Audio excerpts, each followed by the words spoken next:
When I was in undergrad, I went to a panel of women farmers and I was like, oh my gosh, I want to be them. They had purpose and fulfillment in life. And I was like, that's what I need. Carly McAndrews owns Trowel and Error Farm outside of Iowa City. The idea of doing something to combat climate change, something that was good for the environment, good for people, it felt like really meaningful work. But Carly, like so many other farmers, has struggled to find land on which to practice her craft. I think it's a huge issue in the same way that our generation and the younger generation is going to have a harder time buying a house. It's like the same thing with land. You know, on some days I'm optimistic about it, on other days I'm really pessimistic about it.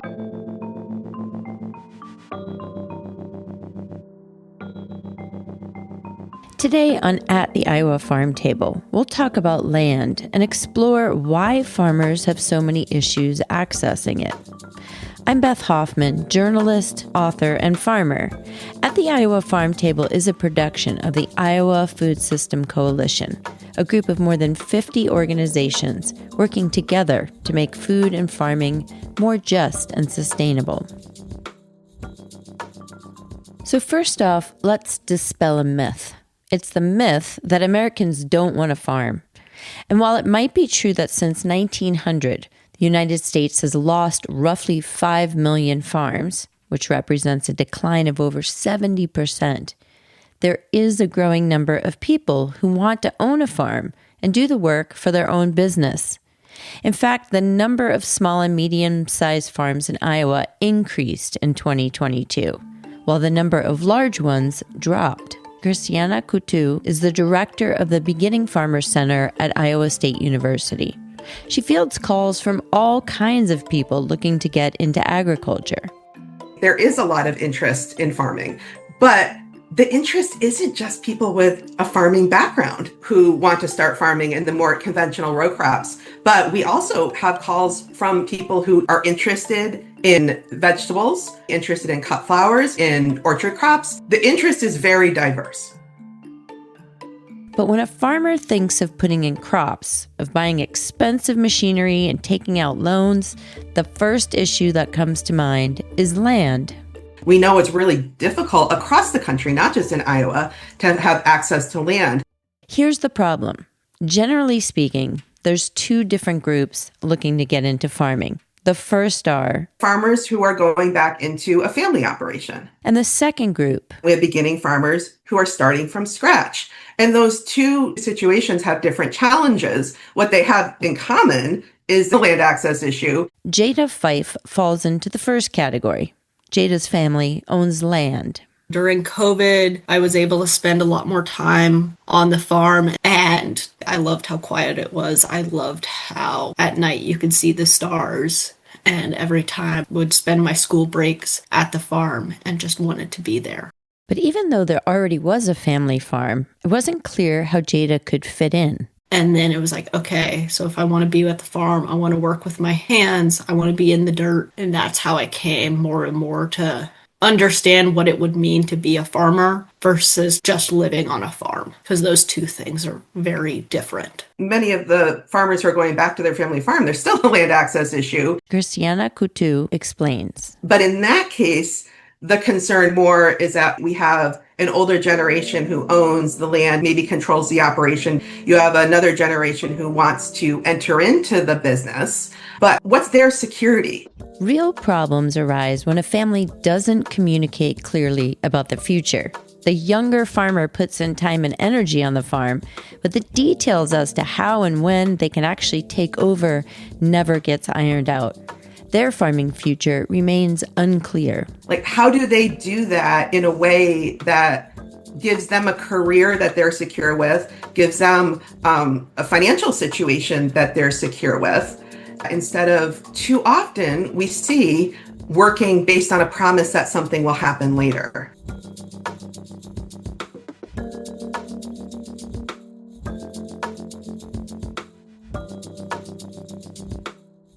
Then there is a second group, like Carly McAndrews, new farmers looking for land. They need to find landowners willing to work with them. we get calls from existing landowners too who don't have anybody. Either they don't have children, or they don't have children that are interested in farming, and they are interested working with a beginning farmer. And so how do you facilitate those arrangements so that it works for everyone? The average age of farmers in Iowa is almost 58 years old, while those under 35 make up only 10% of all growers. So why don't the landowners and the land seekers just get together and live happily ever after?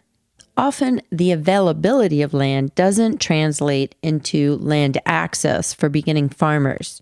The location of the land, how big it is, if there's water or electricity available, often those details don't match with what the new farmers need. Again, Carly McAndrews. If you're in super rural area, that might be something you could afford, but then you look at like, what would my markets be as a direct to market vegetable grower? And not just what would my markets be, but like, is that where I want to live and do my like life's work? It's a question. And I think for a lot of young people, the answer is they want to be closer to a city or within a city. And then if you look at like 10 acres near Iowa City, not something I could ever afford.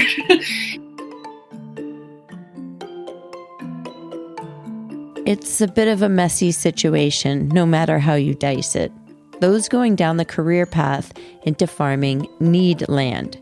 And as a society, we also need good stewards to take care of it.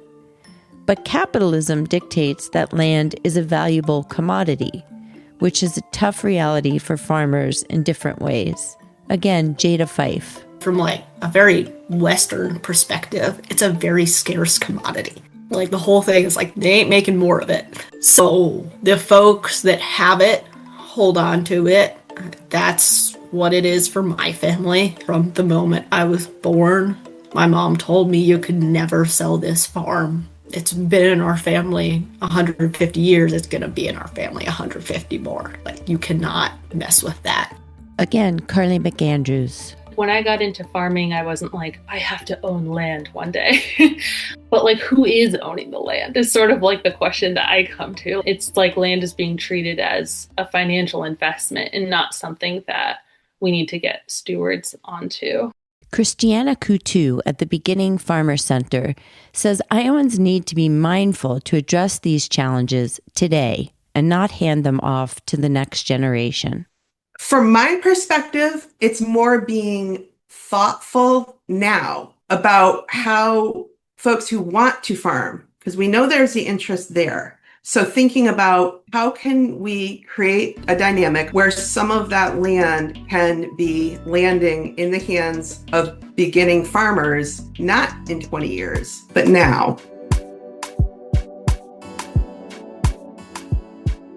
Hannah Breckbill is a farmer like Carly McAndrews that came into the career with nothing. I got into farming because I wanted to grow food. It felt like a tangible thing to do.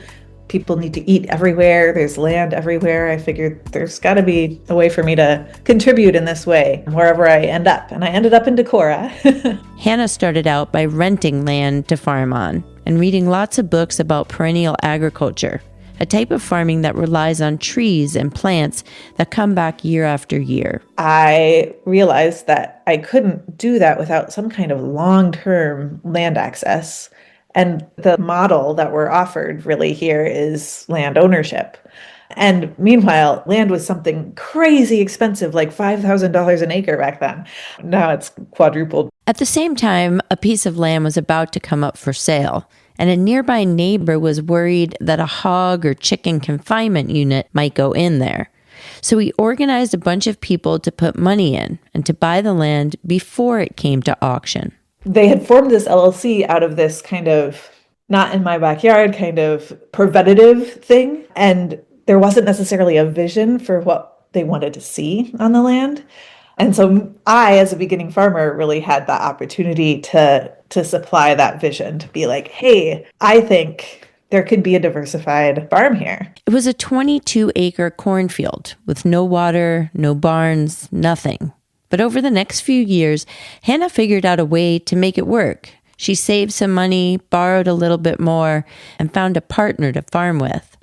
One of the investors offered her discounted shares, and she built up the nerve to buy it. And then I had enough shares amassed that there was this 8-acre chunk that was already had been sectioned off previously. So it was already pretty easy to just say, okay, Hannah is going to own this 8 acres. So it went into my name. Over the next 6 years, Hannah and her co-farmer Emily created Humble Hands Harvest and bought the rest of the 22 acres. Now, almost 10 years and a successful farm later, Hannah is taking all she learned and working to help other farmers. She started the Farmers Land Investment Co-op, or FLIC. Members put in money and the group buys land together, just as the original LLC did, in order to preserve the land for small-scale farms that serve the community. It's just one idea at play in Iowa to help beginning farmers get a leg up. Again, Christiana Coutu. We don't live forever. And so at some point, there's going to be a transfer of land one way or another. And so when we think about whose hands is it going to end up in and what are their goals?